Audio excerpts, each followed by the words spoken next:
Bismillahirrahmanirrahim. Assalamualaikum warahmatullahi wabarakatuh. Yang terhormat dosen pengampu filsafat pendidikan Islam Bapak Dr. Haji Muhammad Baharul Ilmi SAGM Hum. Pada kesempatan kali ini izinkan saya Ahmad Amin Mustafa, mahasiswa Sekolah Pasca Sarjana, menyampaikan presentasi tentang prinsip pendidikan seumur hidup, perspektif filsafat pendidikan Islam.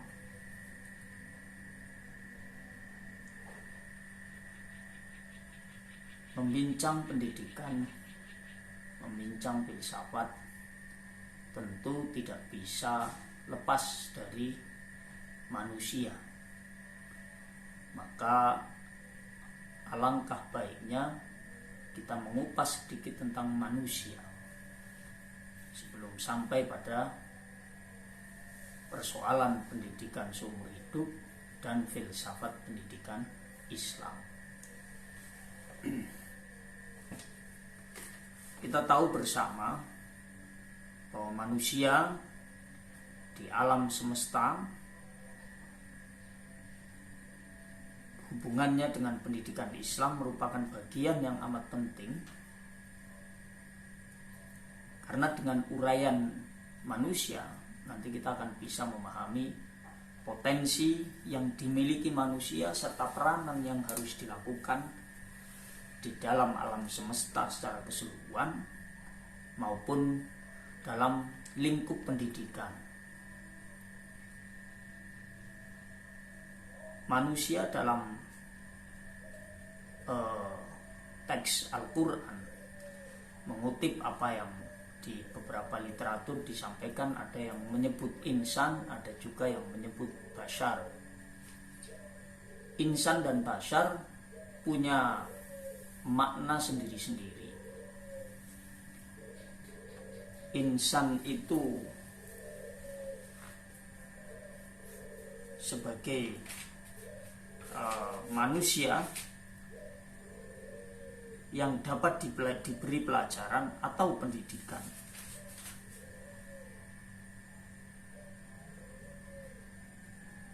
Terus kemudian bashar itu lebih kepada menunjukkan manusia sebagai dalam konsep lahiriah. Artinya ketika kita bicara manusia, perpaduan antara insan maupun bashar, dua-duanya punya peranan. Secara lahiriah jelas, secara batiniah dia adalah makhluk yang bisa menerima pendidikan, makhluk yang bisa dididik, makhluk yang bisa diberikan pelajaran. Maka setelah sampai pada pembahasan manusia, sebagaimana Dr. Zakiyah Darajat juga menyampaikan bahwa manusia juga makhluk pedagogik.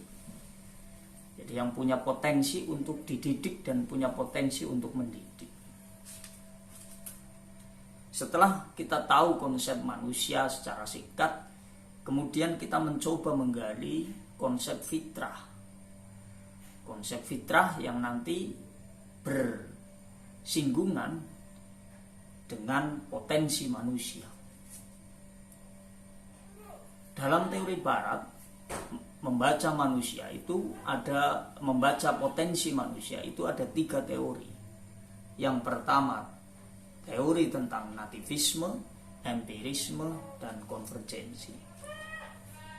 Nativisme itu bermakna bahwa potensi manusia itu ada sebagai bawaan, faktor bawaan, sudah ada sejak lahir. Terus kemudian yang kedua, potensi yang kedua adalah teori yang kedua adalah teori empirisme. Teori empiris itu bahwa potensi yang dimiliki manusia itu ya bisa berkembang ketika melalui faktor ajar atau faktor pendidikan, pengaruh lingkungan. Nah, kemudian muncullah satu teori lagi, yaitu teori konvergensi. Teori konvergensi adalah aliran yang mengakomodir antara nativisme dan empirisme, bahwa potensi manusia itu selain ada semenjak lahir juga harus dikembangkan melalui konsep ajar dan lingkungan pendidikan, atau dalam bahasa lain juga bisa dikatakan tripusat lingkungan pendidikan, dimulai dari keluarga, kemudian sekolah, dan juga masyarakat. Setelah kita tahu bahwa manusia dengan fitrahnya, nah, tadi kembali persoalan ke fitrah, kullu mauludin yuladu 'alal fitrah. Pada sisi yang lain disebutkan bahwa di dalam Al-Quran, Bismillahirrahmanirrahim, wa 'allama adamal asma'a kullaha thumma aradahum 'alal malaikati faqala ambiuni bi asma'i haula'i in kuntum shadiqin. Ini bagian dari potensi yang diungkapkan Al-Quran yang dikaitkan dengan waktu penciptaan, di mana Allah mengajari Adam tentang nama-nama, mengajari manusia dengan pena dan proses pendidikan. Sehingga pada saat malaikat protes terhadap penciptaan manusia, kemudian manusia bisa menyebutkan nama-nama yang diharapkan oleh sang pencipta, maka akhirnya malaikat itu tunduk dan sujud kepada Adam atas perintah dari Allah. Keterkaitan dengan pendidikan seumur hidup, kembali tadi, ketika kita sudah bicara soal manusia, bicara soal potensi, bicara soal fitrah, maka untuk bisa menjadi makhluk yang terus berkembang, untuk bisa menjadi makhluk yang terus berkualitas, bisa menghadapi dinamika kehidupan dari mulai kecil sampai kemudian meninggal, di sana pentingnya pendidikan seumur hidup. Manusia sebagai makhluk Homo sapien, yaitu sebagai makhluk yang mempunyai kemampuan untuk berilmu pengetahuan, manusia ingin selalu tahu apa yang ada di sekitarnya. Juga disebutkan manusia juga disebut sebagai Homo educandum, makhluk yang harus dididik.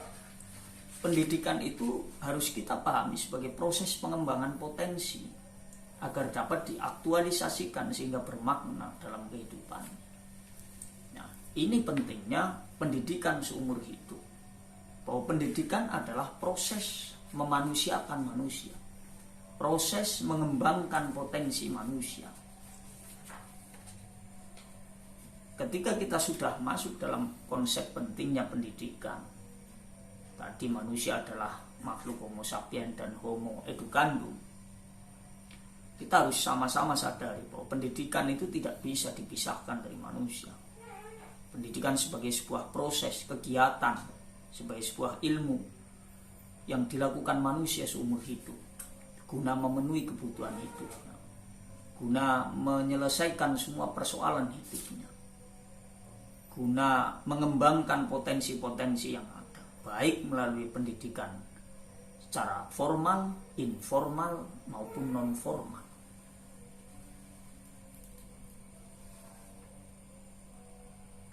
Utlubul ilma minal mahdi ilal lahdi, tuntutlah ilmu dari semenjak buayan sampai liang lahat.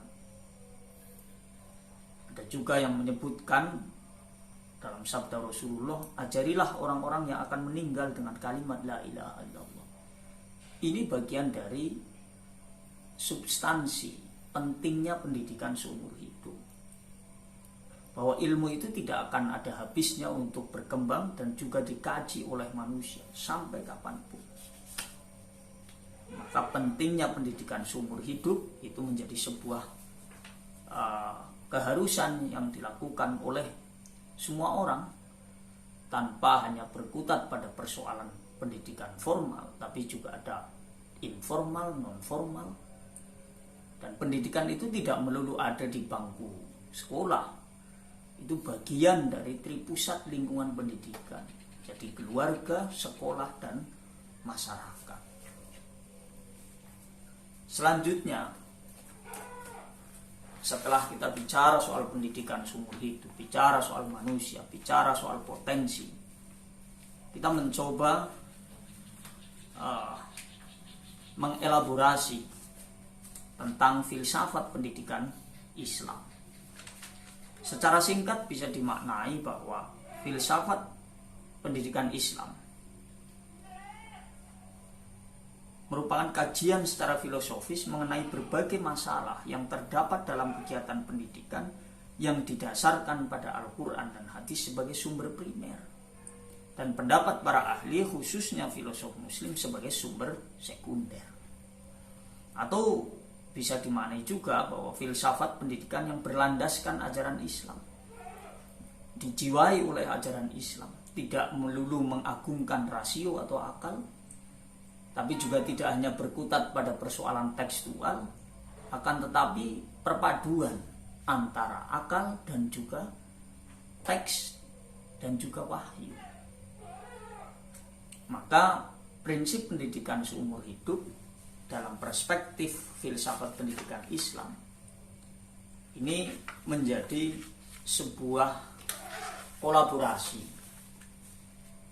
bahwa pendidikan seumur hidup